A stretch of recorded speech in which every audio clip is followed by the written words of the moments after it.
Boa tarde, nós estamos de volta com notícias do Brasil e do mundo desta quinta-feira. O ex-presidente Jair Bolsonaro é esperado hoje para depor na Polícia Federal em Brasília na investigação que aponta um suposto golpe de Estado. Outros 10 investigados devem prestar depoimento ao mesmo tempo para evitar uma combinação de versões. Ex-ministros como Anderson Torres, Augusto Heleno, Walter Braga Neto, além do presidente do PL, Valdemar Costa Neto, vão falar à PF logo mais. De acordo com a defesa, Bolsonaro deve ficar calado. O ex-presidente afirma que nunca teve a intenção de dar um golpe. O presidente do Senado, Rodrigo Pacheco, afirmou que o governo aceitou manter a desoneração da folha de pagamento. Ele deu a declaração após manifesto de empresários no Congresso e reunião com o ministro Fernando Haddad. A desoneração da folha de pagamento vale para os 17 setores da economia e para os municípios. Segundo Pacheco, eventuais alterações na regra devem ser enviadas por meio de projetos de lei ao Congresso.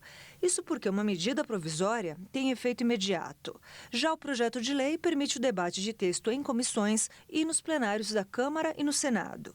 O governo pode propor alterações, mas o fará por projeto de lei sem eficácia imediata. Portanto, a medida provisória 1202 não terá tramitação da desoneração da folha de pagamento. Isso, portanto, serve aos 17 setores no sentido de suas programações, de suas previsões, no sentido de que a desoneração da folha dos 17 setores está mantida, assim será, e eventuais alterações serão, então, amadurecidas através de projeto de lei e não por medida provisória. Segundo o senador, o programa emergencial de retomada do setor de eventos e as compensações tributárias, que também são tratadas no texto da medida provisória, continuarão a tramitar por meio da medida. Agora, a expectativa é que o governo edite uma nova medida provisória para remover o trecho referente à desoneração da folha de pagamento. Os demais assuntos abordados na primeira MP permanecem em tramitação na versão original. Mais cedo, representantes dos setores desonerados se reuniram no Congresso Nacional para cobrar a continuidade da medida. Um dos pedidos do grupo, que era para que o tema fosse tratado por projeto de lei e não por medida provisória, foi atendido pelo governo. Segundo os dados da Associação das Empresas de Tecnologia da Informação e Comunicação e de Tecnologias Digitais, a desoneração da folha de pagamento garantiu, em 2022, aumento do salário médio dos segmentos beneficiados, passando de R$ 2.033 para R$ 2.430. A Câmara dos Deputados aprovou o projeto de lei que exige certidão negativa de antecedentes criminais para quem trabalha com crianças, como professores, enfermeiros e babás. Quem traz mais detalhes sobre essa medida é a nossa repórter Maria Clara Leite.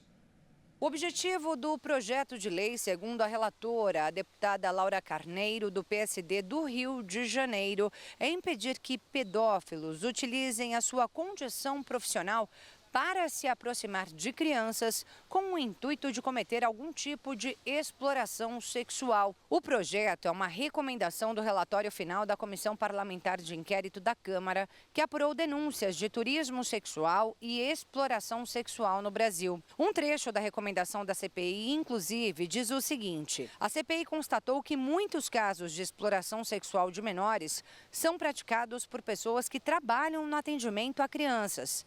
Propomos, assim, uma alteração no Estatuto da Criança e do Adolescente para exigir dos profissionais que vão trabalhar com crianças a apresentação de certidão negativa de antecedentes criminais. O texto foi apoiado pela relatora nas comissões de Constituição e Justiça e de Cidadania e Previdência, Assistência Social, Infância, Adolescência e Família. Por outro lado, recebeu críticas de outros parlamentares por não focar exatamente em quem cometeu crimes sexuais, mas em todas as pessoas que cometeram delitos quaisquer. O deputado Glauber Braga, do PSOL do Rio de Janeiro, deu como exemplo uma pessoa que tenha cometido um furto aos 18 anos de idade e que, com a lei, não poderia nem auxiliar no administrativo de uma escolinha de futebol aos 40 anos. Mesmo com ressalvas, a medida foi aprovada.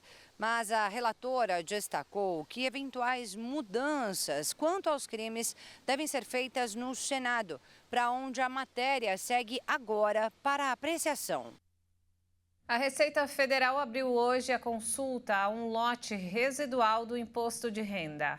Mais de 208 mil contribuintes serão contemplados. Ao todo, serão 304 milhões de reais destinados a pessoas que caíram na malha fina do IR e já regularizaram as pendências ou que fizeram declaração retificadora.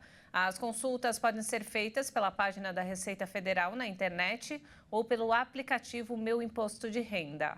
O pagamento está previsto para a quinta-feira da semana que vem por depósito bancário ou via Pix, de acordo com o que foi indicado pelo contribuinte no momento da declaração.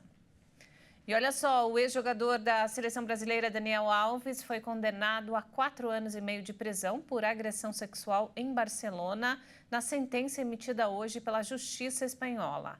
No entanto, o jogador de 40 anos pode deixar a prisão antes do cumprimento total da pena e a definição final do caso pode se alongar, uma vez que cabe recurso para ambas as partes. Os juízes consideraram na decisão publicada 2 semanas após o fim do julgamento que ficou provado que a vítima não consentiu e que existem elementos de prova, além do depoimento da denunciante, para entender como comprovado o estupro.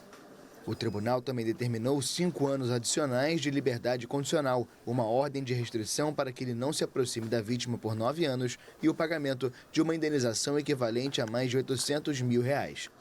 O Ministério Público, que desde o início das investigações conferiu credibilidade ao relato da vítima, tinha solicitado uma pena de 9 anos de prisão. Os Estados Unidos tentarão fazer um novo pouso na Lua nesta quinta-feira com o módulo lunar Odysseus, que embarcou em uma viagem histórica à superfície lunar. A tentativa de alunissagem está prevista para esta quinta-feira, às 7h30 da noite, no horário de Brasília. Se for bem sucedida, ela vai marcar a volta de uma sonda americana à Lua desde o final do programa Apollo em 1972. A nave entrou na órbita lunar na quarta-feira. O alvo da Intuitive Machines está localizado a cerca de 300 quilômetros do polo sul da Lua, uma zona de especial interesse porque contém água em forma de gelo. A NASA tem contratado empresas privadas para levar material científico à Lua, em vez de a própria agência americana produzir naves que realizem essa tarefa. Uma primeira tentativa conduzida pela empresa Astrobotic, também dos Estados Unidos, fracassou no mês passado.